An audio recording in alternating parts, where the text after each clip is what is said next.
उस सुख के लिए फिक्र करने की जरूरत नहीं। जो चीज अपने आप मिलने वाली है उसके लिए आयु का अपव्यय क्यों करना, प्रयास क्यों करना। लेकिन बिना प्रयास के भगवान नहीं मिलने वाले।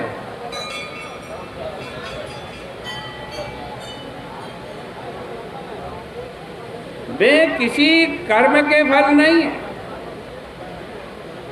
इसलिए मनुष्य को अपने जीवन काल में ही भगवत प्राप्ति के लिए प्रयत्न कर लेना चाहिए। मनुष्य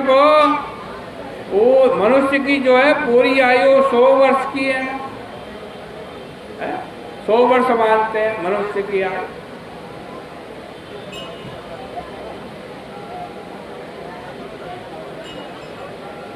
तो भाई जिन्होंने अपने इंद्रियों को वश में नहीं किया उनकी आयु का रात वाला आधा हिस्सा तो यूं ही बीत जाता है,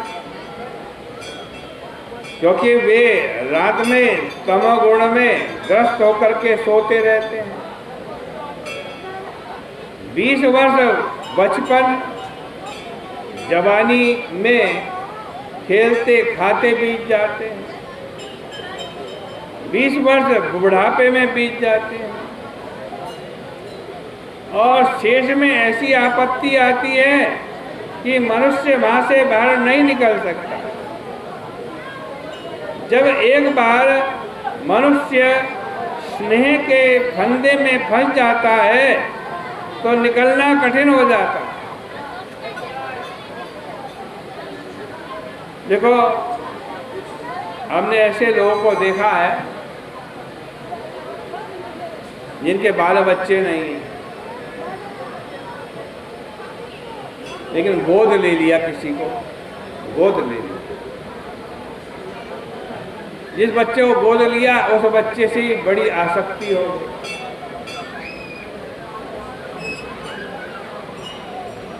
नहीं तो बहुत से लोग क्या करते हैं, घर में पशु पक्षी पाल लेते हैं,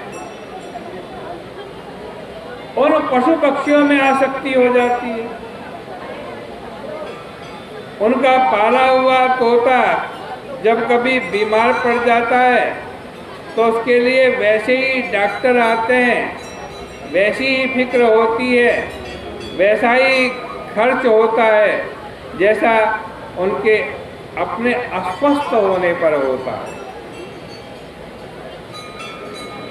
लोग अपने पालतू कुत्ते पर इतना खर्च करते हैं जितना अपने बेटे को एम में पास कराने में खर्च होता। उसके लिए नौकर अलग होता है, कुत्ते के लिए डॉक्टर भी होता है उसके लिए अलग। और ऐसे लोग देखें जिन घरों में मांस नहीं खाया जाता है, लेकिन कुत्ते के लिए बाजार से मंगा करके मांस खिलाया जाता है, उसको स्वयं नहीं खाते।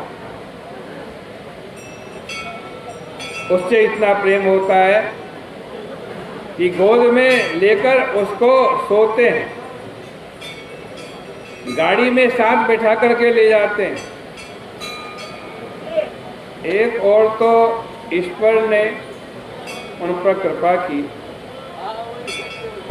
कि उनको बेटा नहीं दिया,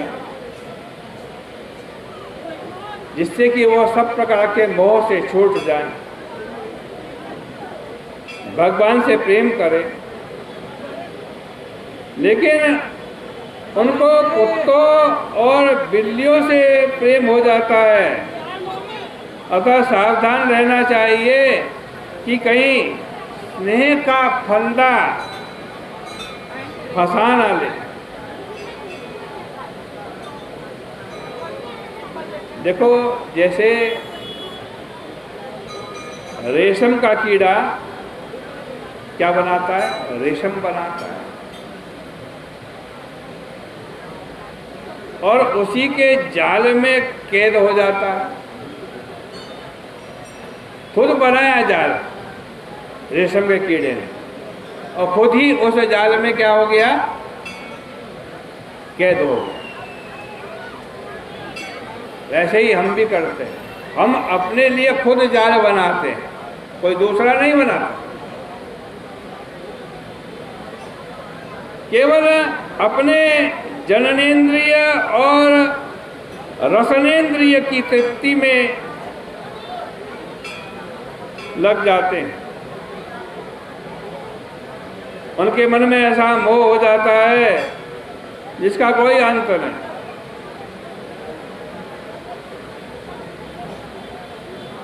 और वैराग्य तो फिर उनके आसपास भी नहीं फटकता। वे अपने कुटुंब के पोषण में ही अपनी सारी आयु बिता देते हैं।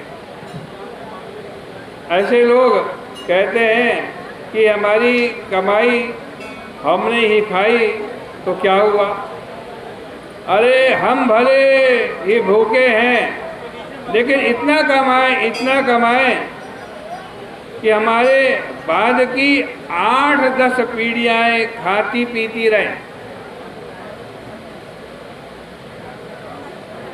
कुटुंब पोषाय वियन निजायु। इस प्रकार जो अपने कुटुंबियों के पेट पालने में ही लगा रहता है वो कभी भगवत भजन नहीं कर सकता। उसमें चाहे कितनी भी विद्वत्ता हो, उसे परमात्मा की प्राप्ति नहीं हो सकती। जो कामनियों के मनोरंजन के समान उनका क्रीड़ा मृग बना रहा है और जिसने अपने पैरों में संतान की बेड़ी जकड़ ली है, वह बेचारा किस प्रकार अपना उद्धार कर सकता है? उसका उद्धार किसी प्रकार से नहीं हो सकता।